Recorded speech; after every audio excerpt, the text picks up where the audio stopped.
ইরার থেকে রূপার অসুখের কথা শুনে দোলের অনুষ্ঠানে এসে অর্জুনের থেকে বাবার অধিকার কেড়ে নিল সূর্য। হ্যাঁ বন্ধুরা, আমরা এমনটাই দেখতে পাবো অনুরাগের ছোঁয়া ধারাবাহিকের আগামী পর্বগুলোতে।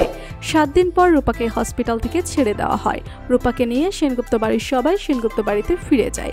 সবাই মিলে রূপাকে নিয়ে আনন্দে মেতে ওঠে। তখন সেখানে অর্জুন এসে হাজির হয়। অর্জুন সবাইকে জানায় যে সবার মুখে মুখে এখন দীপান্বিতা ইনস্টিটিউটের নাম।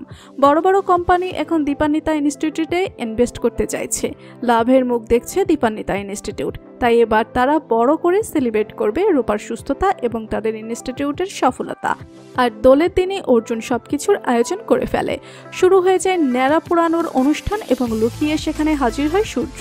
অন্যদিকে এরা থেকে সূর্য জেনে যায় যে রূপার কি অসুখ হয়েছিল, রূপা কিভাবে সুস্থ হয়ে উঠেছিল, কতটা লড়াই করতে হয়েছে রূপাকে। তার মাকে সবকিছু জানতে পেরে সূর্য ন্যাড়া পোড়ানোর অনুষ্ঠানে এসে হাজির হয়। তবে সূর্য মনে মনে খুব কষ্ট হয়, ভাবতে থাকে সূর্য অর্জুন তার থেকে তার মেয়েদের সব অধিকার কেড়ে নিল, তার সন্তানদের, তার স্ত্রীকে সবকিছু কেড়ে নিয়েছে এই অর্জুন। তাই অর্জুনের উপর খুব রাগ হয় সূর্যর। অন্যদিকে ন্যাড়া পোড়ানোর অনুষ্ঠানে রূপা খেয়াল করে যে তার মায়ের মুখটা কালো হয়ে আছে। তার মায়ের মন খারাপ বুঝতে পারে রূপা যে মা তাকে খুশি রাখার জন্য, তাকে সুস্থ করার জন্য অর্জুনকে বিয়ে করেছে। মা আসলে বাবাকেই ভালোবাসে, বাবার জায়গায় মা হয়তো অর্জুনকে মানতে পারছে না। এরপরই দেখা যায় দীপা আর অর্জুন দুজনে ইরাকে ফোন করে ইরাকে জানায় যে দোলের অনুষ্ঠানে ইরাকে আসতে হবে এবং সাথে করে তার স্বামীকে নিয়ে আসতে হবে।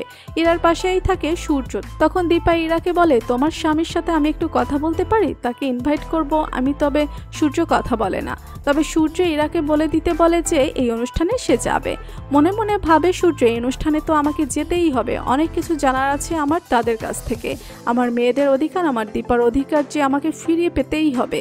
তো বন্ধুরা, তোমরাও কি এমনটাই চাও? এভাবেই দোলের অনুষ্ঠানে এসে অর্জুনের থেকে বাবার অধিকার কেড়ে নিয়ে আবারও এক হয়ে যাক সূর্য দীপা? জানিয়ে দাও কমেন্ট করে। বাংলা ধারাবাহিকের সব আপডেট সবার আগে পেতে এক্ষুনি সাবস্ক্রাইব করে বেল বাটনে ক্লিক করুন। ধন্যবাদ সবাইকে।